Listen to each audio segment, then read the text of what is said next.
स्त्री और पुरुष। विपिन बाबू के लिए स्त्री ही संसार की सुंदर वस्तु थी। वह कवि थे और उनकी कविता के लिए स्त्रियों के रूप और यौवन की प्रशंसा ही सबसे चिंताकर्षक विषय था। उनकी दृष्टि में स्त्री जगत में व्याप्त कोमलता, माधुर्य और अलंकारों की सजीव प्रतिमा थी। जबान पर स्त्री का नाम आते ही उनकी आंखें जगमगा उठती थीं, कान खड़े हो जाते थे, मानो किसी रसिक ने गाने की आवाज़ सुन ली हो। जब से होश संभाला तभी से उन्होंने उस सुंदरी की कल्पना करनी शुरू की जो उसके हृदय की रानी होगी। उसमें उषा की प्रफुल्लता होगी, पुष्प की कोमलता, कुंदन की चमक, बसंत की छवि, कोयल की ध्वनि, वह कवि वर्णित सभी उपमाओं से विभूषित होगी। वह उस कल्पित मूर्ति के उपासक थे, कविताओं में उसका गुण गाते। वह दिन भी समीप आ गया था जब उनकी आशाएं हरे हरे पत्तों से लहराएंगी, उनकी मुरादें पूरी होगी। कॉलेज की अंतिम परीक्षा समाप्त हो गई थी और विवाह के संदेशे आने लगे थे। 2. विवाह तय हो गया। विपिन बाबू ने कन्या को देखने का बहुत आग्रह किया, लेकिन जब उनके मामू ने विश्वास दिलाया कि लड़की बहुत ही रूपवती है, मैंने अपनी आंखों से देखा है, तब वह राजी हो गए। धूमधाम से बारात निकली और विवाह का मुहूर्त आया। वधू आभूषणों से सजी हुई मंडप में आई तो विपिन को उसके हाथ पांव नजर आए। कितनी सुंदर उंगलियां थीं, मानो दीप शिखाएं हों, अंगों की शोभा कितनी मनोहारिणी थी। विपिन फूले न समाये। दूसरे दिन वधू विदा हुई तो वह उसके दर्शनों के लिए इतने अधीर हुए कि ज्यों ही रास्ते में कहारों ने पालकी रखकर मुंह हाथ धोना शुरू किया, आप चुपके से वधू के पास जा पहुंचे। वह घूंघट हटाए, पालकी से सिर निकाले बाहर झांक रही थी। विपिन की निगाह उस पर पड़ गई। ये वह परम सुंदर रमणी न थी जिसकी उन्होंने कल्पना की थी, जिसकी वह बरसों से कल्पना कर रहे थे। यह एक चौड़े मुंह, चिपई नाक और फुले हुए गालों वाली कुरूपा स्त्री थी। रंग गोरा था, पर उसमें लाली के बदले सफेदी थी, और फिर रंग कैसा ही सुंदर हो, रूप की कमी नहीं पूरी कर सकता। विपिन का सारा उत्साह ठंडा पड़ गया। हाँ, इसे मेरे ही गले पड़ना था। क्या इसके लिए समस्त संसार में और कोई न मिलता था? उन्हें अपने मामू पर क्रोध आया जिसने वधू की तारीफों के पुल बांध दिए थे। अगर इस वक्त वह मिल जाते तो विपिन उनकी ऐसी खबर लेता कि वह भी याद करते। जब कहारों ने फिर पालकियां उठाईं तो विपिन मन में सोचने लगा, इस स्त्री के साथ कैसे मैं बोलूँगा, कैसे इसके साथ जीवन काटूंगा। इसकी ओर तो ताकने ही से घृणा होती है। ऐसी कुरूपा स्त्रियां भी संसार में हैं, इसका मुझे अब तक पता न था। क्या मुंह ईश्वर ने बनाया है, क्या आंखें हैं। मैं और सारे ऐबों की ओर से आंखें बंद कर लेता, लेकिन वह चौड़ा सा मुंह। भगवान, क्या तुम्हें मुझी पर यह वज्रपात करना था? 3. विपिन हो अपना जीवन नरक सा जान पड़ता था। वह अपने मामू से लड़ा, ससुर को लंबा खर्रा लिखकर फटकारा, माँ बाप से हुज्जत की, और जब इससे शांति न हुई तो कहीं भाग जाने की बात सोचने लगा। आशा पर उसे दया अवश्य आती थी। वह अपने का समझाता कि इसमें उस बेचारी का क्या दोष है, उसने जबरदस्ती तो मुझसे विवाह किया नहीं। लेकिन ये दया और यह विचार उस घृणा को न जीत सकता था जो आशा को देखते ही उसके रोम रोम में व्याप्त हो जाती थी।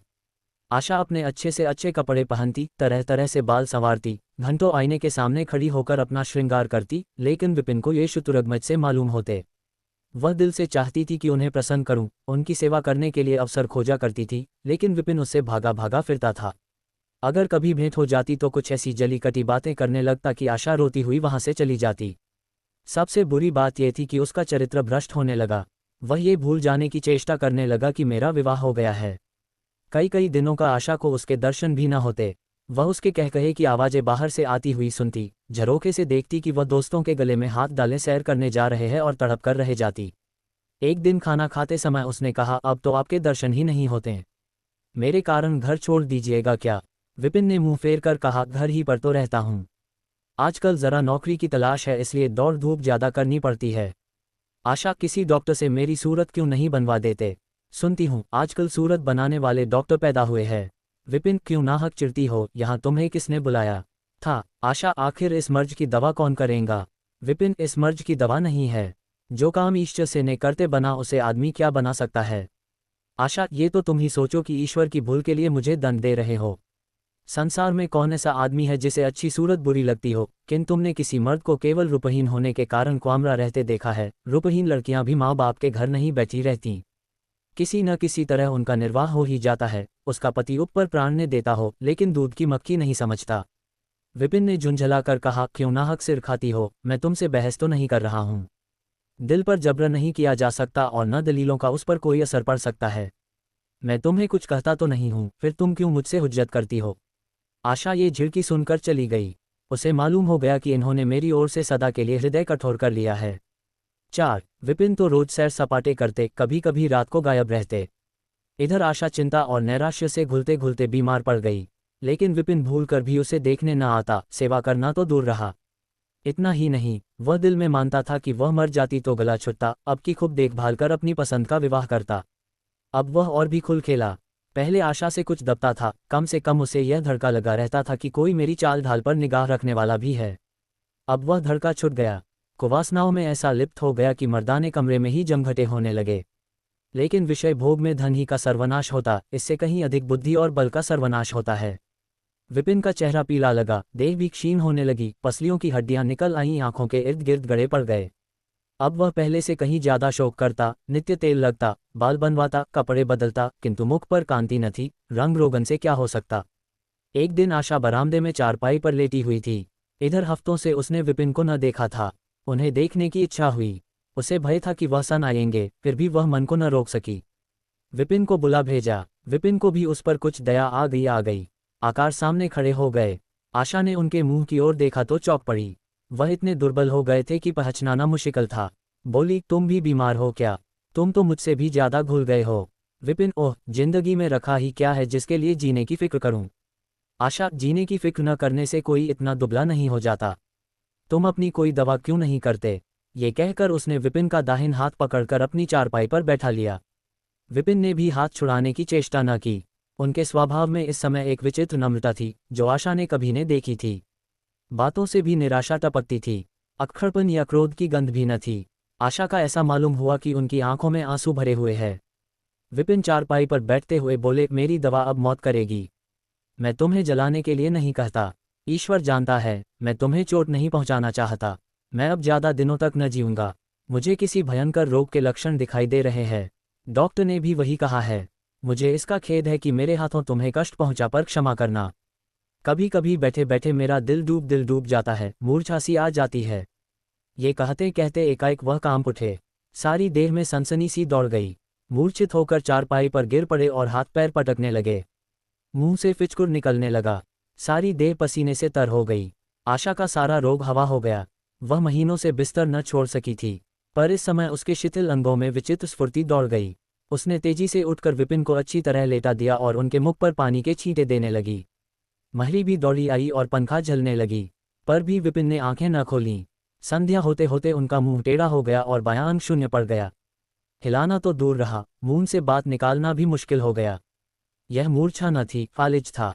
5 फालिज के भयंकर रोग में रोगी की सेवा करना आसान काम नहीं है। उस पर आशा महीनों से बीमार थी, लेकिन उस रोग के सामने वह पना रोग भूल गई।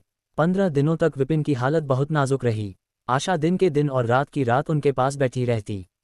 उनके लिए पथ्य बनाना, उन्हें गोद में संभाल कर दवा पिलाना, उनके जरा जरा से इशारों को समझाना उसी जैसी धैर्यशाली स्त्री का काम था। अपना सिर दर्द से फटा करता, ज्वर से देह तपा करती, पर इसकी उसे जरा भी परवाह न थी। 15 दिनों बाद विपिन की हालत कुछ संभली। उनका दाहिना पैर तो लूंज पड़ गया था, पर तोतली भाषा में कुछ बोलने लगे थे। सबसे बुरी गत उनके सुंदर मुख की हुई थी। वह इतना टेढ़ा हो गया था जैसे कोई रबर के खिलौने को खींचकर बढ़ा दें। बैटरी की मदद से जरा देर के लिए बैठे या खड़े तो हो जाते थे, लेकिन चलने घटाव फिरने की ताकत न थी। एक दिनों लेटे घटाव लेटे उन्हें क्या ख्याल आया, आईना उठाकर अपना मुंह देखने लगे। ऐसा कुरूप आदमी उन्होंने कभी न देखा था। आहिस्ता से बोले, घटाव घटाव आशा, ईश्वर ने मुझे गरुड़ की सजा दे दी। वास्तव में मुझे यह उसी बुराई का बदला मिला है जो मैंने तुम्हारे साथ की। अब तुम अगर मेरा मुंह देखकर घृणा से मुंह फेर लो तो मुझे से उस दुर्व्यवहार का बदला लो जो मैंने तुम्हारे साथ किए है। आशा ने पति की ओर कोमल भाव से देखकर कहा, घटाव घटाव, मैं तो आपको अब भी उसी निगाह से देखती हूँ। मुझे तो आप में कोई अंतर नहीं दिखाई देता। 6 विपिन, घटाव घटाव, वाह, बंदर का घटाव सा मुंह हो गया है। तुम कहती हो कि कोई अंतर ही नहीं। मैं तो अब कभी बाहर ना निकलूंगा। ईश्वर ने मुझे सचमुच दंड दिया। बहुत यत्न किए गए पर विपिन का मुंह सीधा ना हुआ। मुख्य का बायां भाग इतना टेढ़ा हो गया था कि चेहरा देखकर डर मालूम होता था। हाँ, पैरों में इतनी शक्ति आ गई कि अब वह चलने घटाव फिरने लगे। आशा ने पति की बीमारी में देवी की मनौती की थी। आज उसी की पूजा का उत्सव था। मोहल्ले की स्त्रियां बनाव घटाव श्रृंगार किए जमा थीं। गाना घटाव बजाना हो रहा था। एक सहेली ने पूछा, घटाव घटाव क्यों आशा, अब तो तुम्हें उनका मुंह जरा भी अच्छा न लगता होगा। आशा ने गंभीर होकर कहा, घटाव घटाव, मुझे तो पहले से कहीं मुंह जरा भी अच्छा न लगता होगा। चलो, बातें बनाती हो। नहीं बहन, सच कहती हूँ, रूप के बदले मुझे उनकी आत्मा मिल गई जो रूप से कहीं बढ़कर है। विपिन कमरे में बैठे हुए थे। कई मित्र जमा थे। ताश हो रहा था। कमरे में एक खिड़की थी जो आंगन में खुलती थी। इस वक्त वह बंद थी। एक मित्र ने उसे चुपके से खोल दिया। एक मित्र ने उसे चुपके दिया और शीशे से झांक कर विपिन से कहा, घटाव घटाव, आज तो तुम्हारे यहाँ पारियों का अच्छा जमघट है। विपिन, घटाव घटाव बंदा कर दो। अजी जरा देखो तो कैसी घटाव कैसी सूरतें हैं। तुम्हें इन सबों में कौन सबसे अच्छी मालूम होती है? विपिन ने उड़ती हुई नज़रों से देखकर कहा, घटाव घटाव, मुझे तो वही सबसे अच्छी मालूम होती है जो थाल में फूल रख रही है। वाह री आपकी निगाह, क्या सूरत के साथ तुम्हारी निगाह भी बिगड़ गई। मुझे तो वह सबसे बदसूरत मालूम होती है, इसलिए कि तुम उसकी सूरत देखते हो और मैं उसकी आत्मा देखता हूँ। अच्छा, यही मिसेज विपिन है? जी हाँ, ये वही देवी है।